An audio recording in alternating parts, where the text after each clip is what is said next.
どうも皆さんこんにちは、原寛太です。今、アフリカのある地域で人類の歴史を揺るがすとんでもない異常事態が起きています。皆さんはサヘル地域という場所を知っているでしょうか？アフリカ大陸の北部一帯には世界最大の熱帯砂漠であるサハラ砂漠が東西に5000キロにわたって広がっています。そのサハラ砂漠の南側の縁に広がっている帯状の地域が今回のテーマであるサヘルです。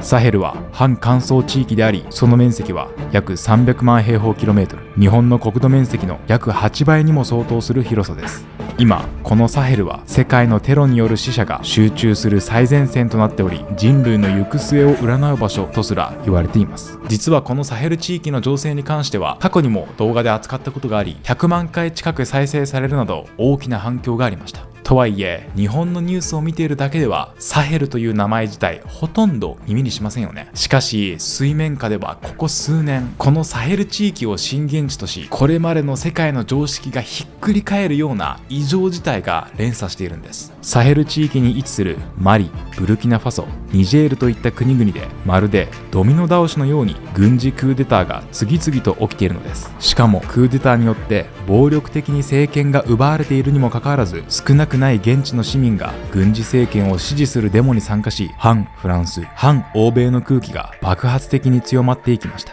そして長年この地域の治安維持を担ってきたフランス軍がマリやブルキナファソ、ニジェールから撤収に追い込まれ、ニジェールにおいてはアメリカ軍までもが撤収するという歴史的な事態になっています。さらに欧米の軍隊が去ったその巨大な穴を埋めるように、今度はロシアの軍事力が猛烈な勢いでこの地域に入り込んでいるのです。最近アップしたセーファーフランの動画でもこの地域の情勢について扱いましたが、今サヘル地域で起きている大国同士の覇権争いを見ていると、世界情勢の激しい動きをダイレクトに感じられるはずです。日本のニュースだけを見ていると、なぜ自国の政府を暴力で倒すのか、なぜ世界から非難されているロシアを自ら頼るのかと全く理解できないかもしれません。しかしサヘル地域が長年抱え続けてきた深い闇と絶望を知れば、その理由がはっきりと見えてきます。今回は以前公開して大反響をいただいたサヘル地域の基礎解説を大幅にリメイクし、なぜ今この地域でクーデターが連鎖し、欧米とロシアが入り乱れているのか、最新の国際情勢を踏まえて徹底的に解説します。ぜひ最後までお付き合いください。なぜサヘルがこれほど問題になっているのか、いくつかの視点からサヘル地域の特徴を見ていきましょう。まず一つ目は、このサヘル地域には世界の最貧国が集中しています。サヘル地域には厳密な定義はないものの、例えば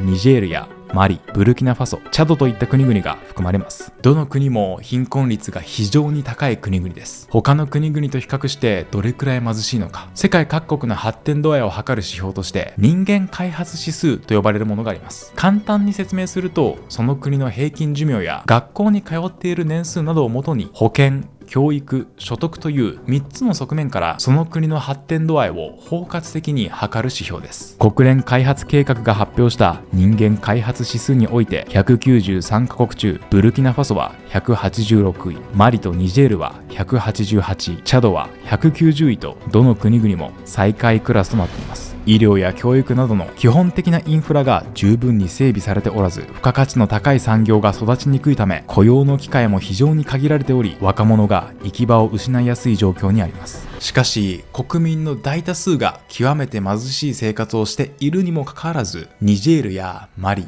ブルキナファソ、チャドといった国々は実は天然資源にとても恵まれています。この点が市民感情にも大きく関係しています。例えばニジェールは原子力発電など核燃料に使われるウランの主要産出国で、世界でも上位の生産国です。ニジェールで取れるウランのほとんどはかつての宗主国であるフランスの企業によって長年開発されてきました。またマリやブルキナファソは金がたくさん取れる国であり、チャドは豊富な石油埋蔵量を有する国です。どの国も天然資源の輸出によって国の収入の大部分が占められています。これだけ豊富な天然資源が存在するにもかかわらず、国民のほとんどが極貧生活を送っている。なぜ豊かな天然資源があるのに国民が貧しいのでしょうか。様々な理由がありますが、国の経済が天然資源の輸出だけに依存してしまえば、それ以外の産業を成長させる必要がないため、国内の雇用が生み出されません。実際に今挙げたような国々では、一部の権力者や外国企業が天然資源の利益を独占している一方で、国民の失業率はとても高いままです。例えばニジェールのウラン採掘の実態を見ると、その異常さがよくわかります。長年その採掘を実質的に運営してきたのはフランスの企業でした。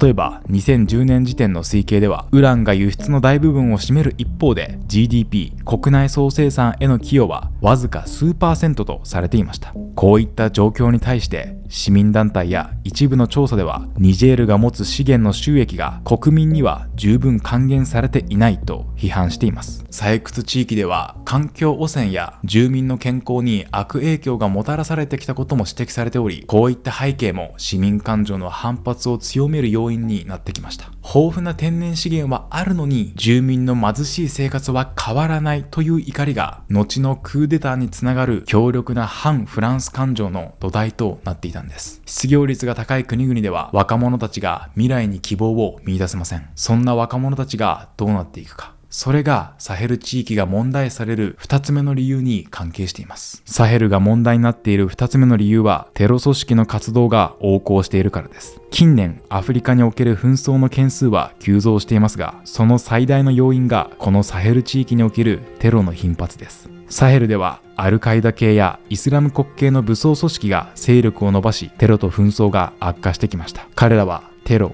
誘拐、麻薬取引などの違法活動を行い、この地域全体の安定を脅かしています。実は一時期日本でもこの組織の関連事件が頻繁に報道されていました。2013年1月、アルジェリアのイナメナスという場所にあった天然ガスプラントが武装勢力によって襲撃され、日本人10人を含む40人が犠牲となる痛ましいテロ事件が起きました。今から10年以上前の出来事ですが、覚えている方もいるのではないでしょうか。この事件の犯行声明はアルカイダ系の武装勢力が出したものでした。サヘル地域、特にマリのような国では様々な武装勢力が活動していたため、治安回復のために外国から軍隊が派遣されていました。この地域をかつて植民地支配していた元宗主国のフランスも軍を派遣し、大きな影響力を持っていました。しかしイスラム過激派組織はフランスが軍事介入していることに対して強い敵対心を持っていたのです。日本人10人が犠牲になったテロ事件もフランスが軍事介入し始めたのと同じ時期に起きています。2012年11月にはアルカイダ系の武装組織の指導者によってこのような声明が発表されていました。フランスの軍事介入はムスリムとアフリカ住民からの富の略奪を確実なものにするために行われている。ニジェールの抑圧された困窮者の汗が混じったウラニウムと石油を適正な価格でないままフランスの諸工場に流出させるということである。またそれはマリやその周辺諸国の金とダイヤモンドの富を獲得することを目的としている。その一方でマリの人民は最低賃金で彼らに略奪され、貧困と剥奪という泥沼にはまったままである。テロ組織は当時の声明でフランスの介入を資源目的だと非難しました。要するに反植民地主義を大義名分にして人々を扇動しているわけです。もちろんテロ行為は許されるものではありません。しかしアフリカはヨーロッパの植民地だった時代から資源を奪われ続け、独立した後も世界の大国によって搾取され続けている。豊かな天然資源が存在するにもかかわらず、一部の権力者と外国によってその富が独占され、大多数の国民にはその利益が還元されず極貧生活を送っている。そのような不平等に対する強烈な不満がテロ組織が特に行き場のない若者を集めて活動する大義名分になってしまっているんです。一つ目に壮絶な貧困、二つ目に横行するテロを見てきましたが、これらの背後で大きな影響を与えているのが三つ目の理由です。サヘルが問題になっている三つ目の理由は、世界で最も気候変動の影響が現れているからです。サヘル地域は気候変動の影響を最も強く受けている地域の一つです。長期間にわたる干ばつ、降水量の減少、砂漠化などがこの地域を襲い、人々の生活に甚大な影響をもたらしています。干ばつが発生すると農作物が成長するために必要な水が手に入らなくなります。干ばつや洪水で毎年のように数百万人規模が食糧危機にさらされる。これがサヘルの現実です。砂漠化も深刻な問題で、農地が毎年のように失われていきます。気候変動によって農業ができなくなると、人々は壮絶な貧困に陥ります。そして壮絶な貧困に耐えられなくなった一部の若者がテロ組織に取り込まれていくのです。テロ組織が不満を抱える貧困層の若者にまず差し出すのは、その日の生活の糧や保護、そして自分の居場所となる所属先です。明日生きられるかもわからない絶望の中で、それが抗いがたい魅力に見えてしまうんです。さらに一説によると、こうしたテロ組織に取り込まれ自爆テロを実行する若者が家族に残す報酬は日本円にして約14万円だと言われています。自爆テロを実行するということは当然自らの命を犠牲にするということです。命の対価がたった14万円というのは私たちの感覚からすればあまりにも少なすぎると感じるかもしれません。しかしこの地域一帯には1日あたりわずか数十円という収入で暮らす超貧困層の人々が大勢います。自らの命は失われるけれど、その14万円さえあれば残された家族がしばらく生き延びることができる。そう思い詰めて自爆テロを実行する若者もいるのかもしれません。テレビや新聞で目にするテロのニュースはその恐ろしさばかりが強調され、背後にある構造的な理由が見えてきません。しかしそのようなテロが起きる背景には壮絶な貧困や格差、搾取されている現実への不満、さらには気候変動によって生活が脅かされている事実など様々な要因が複雑に関係しているのです。ここまでサヘル地域が抱える貧困、テロ、気候変動という3つの根深い問題を見てきました。この絶望的な状況を打破するために西側諸国は民主主義というシステムをこの地域に持ち込み支援してきました。しかしここからが最新の異常事態、つまりクーデターの連鎖の真相につながっていきます。なぜ今この地域でクーデターが連鎖し、欧米とロシアが入り乱れているのか、最新の情勢を見ていきましょう。その前に一つだけお知らせを挟ませてください。私、原カンタは世界を無視しない大人になるためにという本を自費出版しています。私自身がアフリカでの活動を始めた原点について書いた一冊です。興味のある方はぜひ動画下のショップからお買い求めください。一冊700円です。また全国各地で講演会も行っています。国際協力や社会貢献をテーマに原カンタの講演会の開催にご関心のある企業や教育機関の皆様、少しでも興味がございましたら概要欄のリンクからお気軽にお問い合わせください。西側諸国の支援を受けてサヘル地域の国々でも選挙で選ばれた政権はありました。しかし深刻な汚職や治安の悪化、そして一向に生活改善の兆しが見えないことによって彼らは国民からの信頼を失い、軍によるクーデターを止めることができませんでした。さらにフランス軍やアメリカ軍が長年駐留して対テロ作戦を行っていたにもかかわらず、この地域の治安は一向に改善しなかったのです。国民の我慢はついに限界に達しました。現地では対テロというのは建前で、本当は俺たちのウランや金を搾取し続けているだけじゃないかという疑念や不信が強まりました。そうした怒りが頂点に達した時、立ち上がったのが現地の軍人たちです。彼らは武力で政府を倒し、軍事政権を樹立しました。これがマリ、ブルキナファソ、ニジェールでドミノ倒しのように起きたクーデターの連鎖です。西側諸国から見ればクーデターは民主主義を破壊する悪です。しかし飢えとテロに苦しみ続けてきた現地の市民からすれば違います。無能な政治家を追い出し、欧米の支配を終わらせてくれる強いリーダーがついに現れたと軍事政権を支持する声が上がったんです。軍事政権は国民の支持を背景に長年駐留していたフランス軍やアメリカ軍を撤収させる流れを作りました。その象徴とも言えるのがブルキナファソで実権を握ったイブラヒム・トラオレ暫定大統領です。彼は当時わずか34歳という若さでクーデターを主導し、国家元首に就任しました。そして就任するや否や長年駐留していたフランス軍を国から追放し、欧米が主導する IMF や世界銀行からの融資も拒否するという強烈な反植民地主義の姿勢を打ち出したのです。彼は演説の中で自ら反逆を起こす覚悟もない、奴隷に同情する価値はないと語り、他国に依存しないアフリカの自立を力強く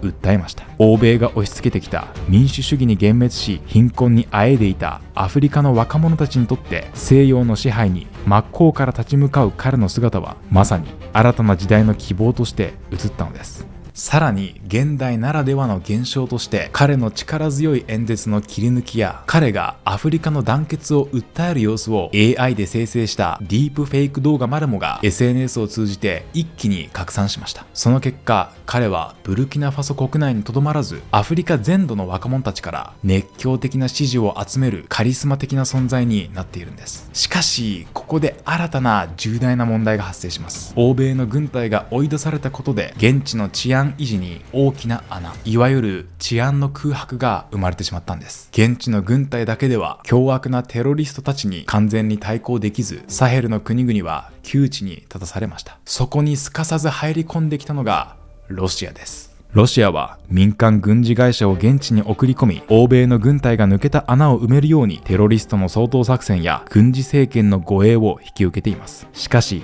もちろんボランティアで人助けをしているわけではありません。彼らの狙いは治安維持の支援をして政権を守ってやる代わりに、その国の天然資源などの貴重な権益を引き渡してもらうという極めてしたたかなビジネスなんです。ここで皆さんは疑問に思うかもしれません。なぜ危険な匂いがするロシアに自ら頼ろうとするのか。その答えこそが欧米のダブルスタンダード、つまり二重基準に対する強烈な怒りです。アメリカやフランスなどの西側諸国が支援するとき、彼らは多くの場合、もっと人権を守りなさい、民主的な選挙を行いなさいといった条件をつけてきます。しかし、アフリカの人々からすれば、何百年も奴隷貿易や植民地支配を通じてアフリカを搾取しておいて、今更正義の味方ぶって説教するなというのが本音です。一方のロシアは支援の条件として民主化や人権の改善を強く求めてくることはありません。相手がクーデターで政権を握った軍事独裁者であろうと、内政には干渉せず、契約さえまとまればすぐに武器を空輸し、戦う部隊を送り込んでくれます。これは前回の動画で解説した中国がアフリカで支持される理由と同じ構図です。中国もまた欧米のように人権や民主主義といった条件を押し付けず、ただ莫大な資金でインフラを作ってくれるからこそ歓迎されています。今回はそれが経済ではなく軍事の面で中国からロシアにそのまま置き換わっているというわけです。さらに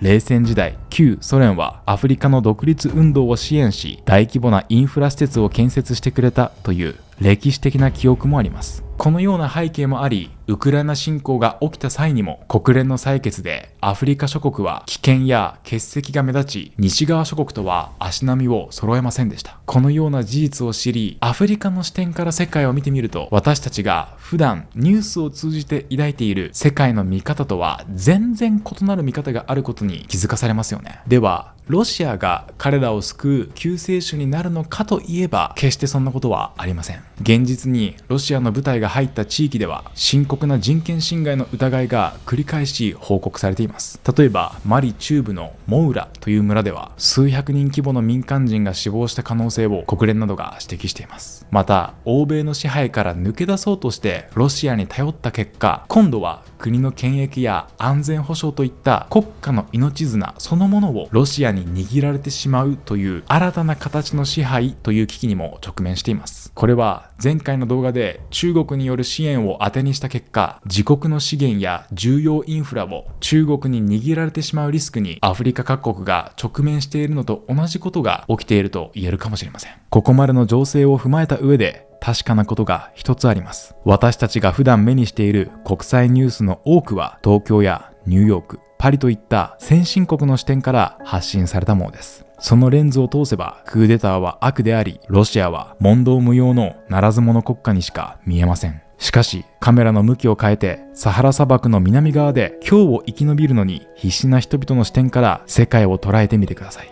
善と悪の境界線はたちまち揺らぎ、これまで正義だと思っていた欧米の振る舞いが全く別の無慈悲な姿勢に見えてこないでしょうか。日本の国際ニュースをぼんやりと見ているだけでは、なぜ政府をクーデターで倒すのか、なぜ世界から孤立しているロシアに頼るのかと疑問に思うばかりですが、その裏側には極端な貧困、気候変動による絶望、そして長年自分たちを搾取し続けてきた欧米の偽善に対する強烈な怒りが複雑に絡み合っています。大手のメディアが報じる西側諸国から見た善悪の基準だけで世界を単純に判断していたら、この世界の実態を正しく捉えることはできません。た較的な視点を持つことで初めて本当の国際情勢の姿が見えてくるのです。